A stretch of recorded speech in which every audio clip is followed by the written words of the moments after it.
Hi everyone, and thanks for joining me. Today we're going to be making these fabric, I call them fabric markers. I think she calls them project markers. They're from Creative Appliques, and I thought this was just a very ingenious idea. These are what they look like. They are in the hoop, little spools, and they have numbers. She's also got letters, so that when you are going into, and I've like marked my fabric, so I'm going to do one of the perfectly pieced things. I want to do the quilt block. I want to do piece number 1 and piece number 4 in this fabric, piece number 2 in this fabric, piece number 3 in this fabric. Once I cut them out, I can move these to those. I just stuck them to some clips with a little chain. These are so handy to use. I thought this was just a brilliant idea. I will have a link to the In the Hoop file from Creative Appliques in the description below the video. But how fun are these, and what a practical in the hoop project to make for anybody that you know that quilts, anybody that does patterns. You could do different pattern pieces, pattern piece A, pattern piece B, whatever it is. I happen to do the numbers. That's typically what I do, and I did numbers 1 through 17. All I have done is added ball chains and these clips, and so then I can easily clip the pattern piece once it's cut, or just cut it to the fabric before I cut it. Whatever works for you and whatever works with your pattern. So let's get started. So this is the NQ1700E from Brother. It's an Embroidery machine, and I highly recommend this for your first embroidery machine because it comes with this large 6x10 frame, so you're not going to outgrow it early. Everybody that I know that buys a 4x4 quickly wants to sell it and get a bigger machine. This is a great machine to start with, and it's going to last you for a long time before you outgrow it, and you'll probably always use it. So I have already loaded my design onto the flash drive, and I have just a connection cable here. You can connect the drive directly into the machine. I just have this cable. It just saves on wear and tear. I have it linked in the description below if you're interested. I've hooped a piece of tearaway in my 6x10 hoop. So all I need to do is go get my design. So I'm gonna go to the pocket, and then I'm gonna click the USB button right here in the middle. Once we're there, we're gonna use the arrow keys to scroll through till we find our design. It's this one right here. I'm just gonna click it and click set. So that's telling the machine that yes, we want to do that design. Please set it in the hoop.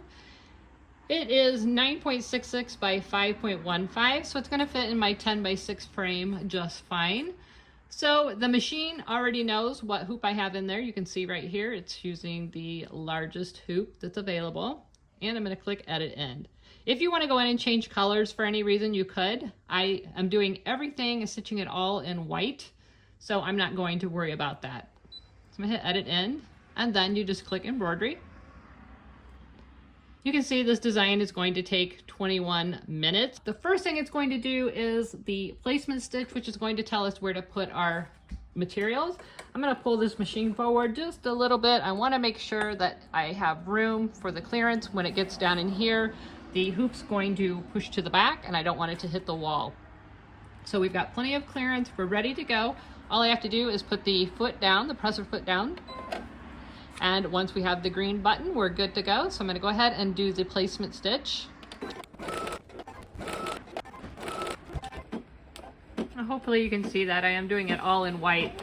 So those are my placement stitches. This is going to tell me where to put the material once we're ready. So I've got to wait for all of the blocks. I could just fast forward through it and just do the corner blocks, but I'm going to go ahead and let it stitch all of the placement stitches. And then I've got a piece of my vinyl. This is what I'm going to be using to stitch the markers on. It's just regular vinyl. I'm going to spray the back of it with some spray adhesive, and then I'm going to have some tape on standby. So while this is stitching out, get your materials ready. You're also going to need a piece for the back. So we have all of our placement stitches down. Again, I stitched them in white, so it's kind of hard to see. I sprayed the back of my vinyl with a little bit of this 505 temporary adhesive. Just going to place it over here and make sure that it's covering all of those placement stitches.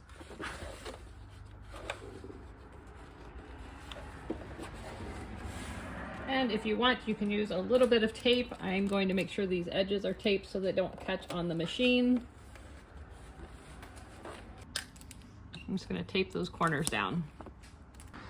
So I've taped all 4 corners down, and I'm just gonna make sure that it doesn't catch on the machine. I'm gonna go ahead and lower the presser foot one more time. Light's green, we're good to go. And we're going to stitch the next step.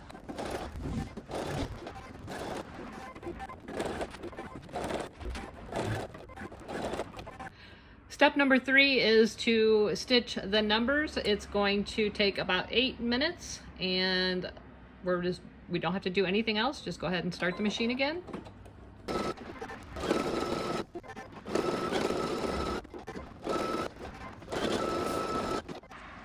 Once all your numbers are done, you're going to take it off of the machine, leave it on the hoop, but take it off the machine.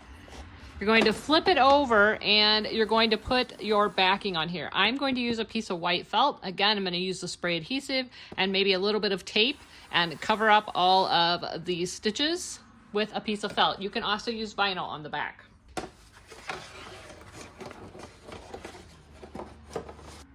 So you can see I put it back on the machine, and it is stitching the outline of the spools right here.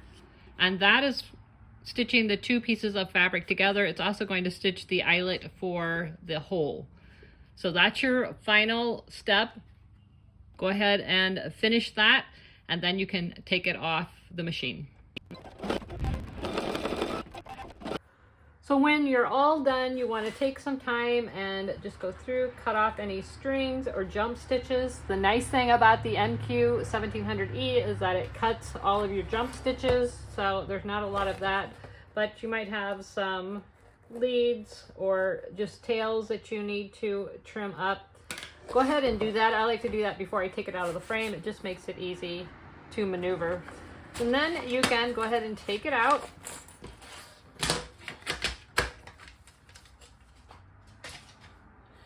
Once you've done that, you can go ahead and remove your tearaway from the edges. This makes it easier to work with.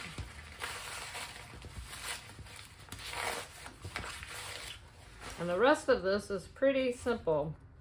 And then basically you just want to cut outside the outline of the spool. You could leave it square if you wanted, or if you want to make it a little more detailed, you can do that as well. What I like to do is just use a ruler first and separate these into rows.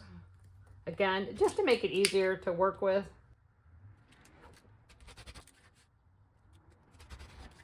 And then I'll just take these outside with me and trim them out. So I'll go ahead and do one just to show you. You want to use sharp scissors, and then I'm just going to cut the top and the bottom first. And again, I'm just cutting just outside those stitch lines of the spool. And then again, you can get as detailed as you want or not as far as the outline of the nibs on the spool.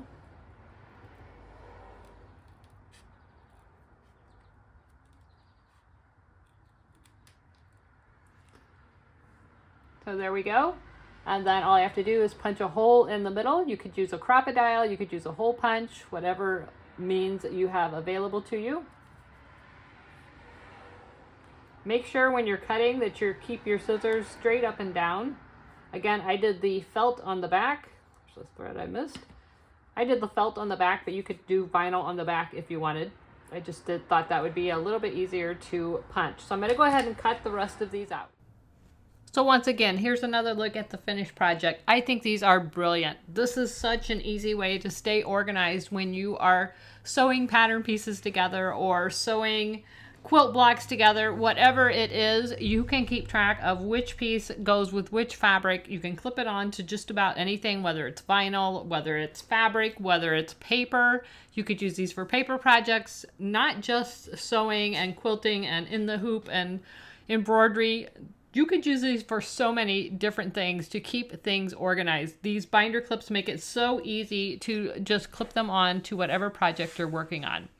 So again, I have everything linked in the description below, including the link to the file. She's got numbers, she's got letters, she's got them grouped, she's got them single, so you don't have to do all 18 if you don't want. She's got them for all different sizes of hoops. Make sure you check them out. I think these are just the perfect idea for projects.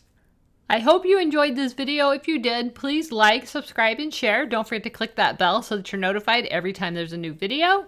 Thanks so much for watching, and as always, never stop making. See you guys. Bye-bye.